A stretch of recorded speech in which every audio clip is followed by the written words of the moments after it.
कृष्ण और शिव जी का युद्ध। बानासुर नाम का एक असुर हुआ। बानासुर दैत्य राज बलि का पुत्र था। वह भगवान शिव का भक्त था। उसने भगवान शिव से तपस्या करके हजारों भुजाओं का वरदान मांगा और वर मांगा कि भगवान शिव उसके किले के रक्षक बने। भगवान शिव को ये सुनकर कुछ अपमानित महसूस हुआ, लेकिन बानासुर के वर मांगने के कारण भगवान शिव उसके किले के रक्षक बन गए।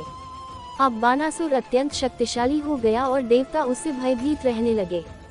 एक दिन बानासुर की भगवान शिव से युद्ध करने की इच्छा हुई। भगवान शिव ने कहा कि मैं तुमसे युद्ध नहीं कर सकता, लेकिन तुम्हें पराजित करने वाला कृष्ण इस धरती पर अवतार ले चुका है।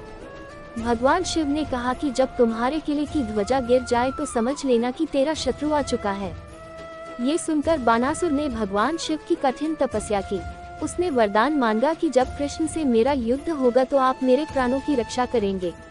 भगवान शिव ने उसे यह वरदान दे दिया। बानासुर की एक पुत्री थी जिसका नाम उषा था। उषा से शादी के लिए बहुत से राजा महाराजा आए, लेकिन बानासुर सबका अपमान करके विवाह करने से मना कर देता। बानासुर को भय था कि कहीं उषा उसकी इच्छा के विरुद्ध किसी से विवाह ना कर ले, इसलिए उसने एक किला बनवाया और उसमें उषा को कैद करवा दिया।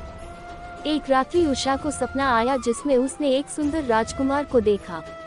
उसने अपना स्वप्न अपनी सखी चित्रलेखा को सुनाया। चित्रलेखा को एक वरदान मिला हुआ था। वह बहुत सुंदर कलाकृतियां बनाती थी।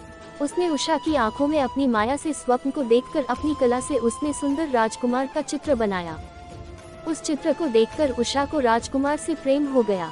चित्रलेखा ने बताया कि यह सुंदर राजकुमार श्री कृष्ण का पौत्र अनिरुद्ध है।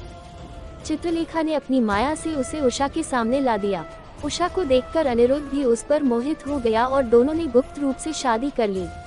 ये खबर जब बानासुर को मिली तो उसने अनिरुद्ध को कैद कर लिया, क्योंकि उसके किले की ध्वजा गिर गई थी और वह समझ गया कि उसे पराजित करने वाला आ चुका है। जब श्री कृष्ण और बलराम को इस बात का पता चला तो उन्होंने अनिरुद्ध को छुड़ाने के लिए बानासुर के राज्य पर चढ़ाई कर दी। दोनों ओर के वीरों ने अपने शौर्य का परिचय दिया। बानासुर जब हारने लगा तो उसने भगवान शिव का स्मरण किया। भगवान शिव जब प्रकट हुए तो श्री कृष्ण और शिव जी आमने सामने थे। दोनों मन में बानासुर का धन्यवाद भी कर रहे थे, जिसके कारण वे एक दूसरे के आमने सामने दर्शन कर पाए।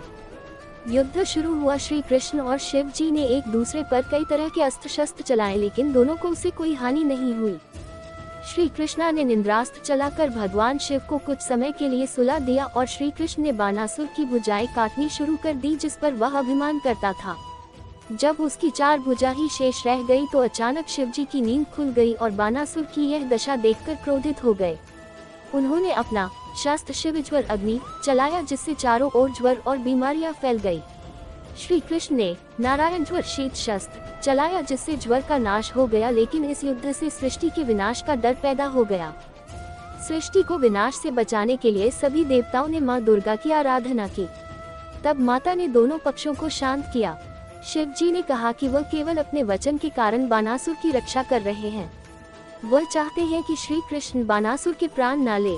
श्री कृष्ण ने कहा कि मैं बानासुर को मारूंगा नहीं, क्योंकि भगवान विष्णु ने प्रहलाद को वर दिया था कि 21 पीढ़ी तक उसके वंशजों को उनका भी अवतार नहीं मारेगा। श्री कृष्ण ने कहा कि वह केवल अपने पौत्र अनिरुद्ध की आजादी चाहते हैं। श्री कृष्ण की मंशा जानकर दोनों पक्षों में सुलह हो गई। श्री कृष्ण और शिव जी के बीच युद्ध खत्म हो गया।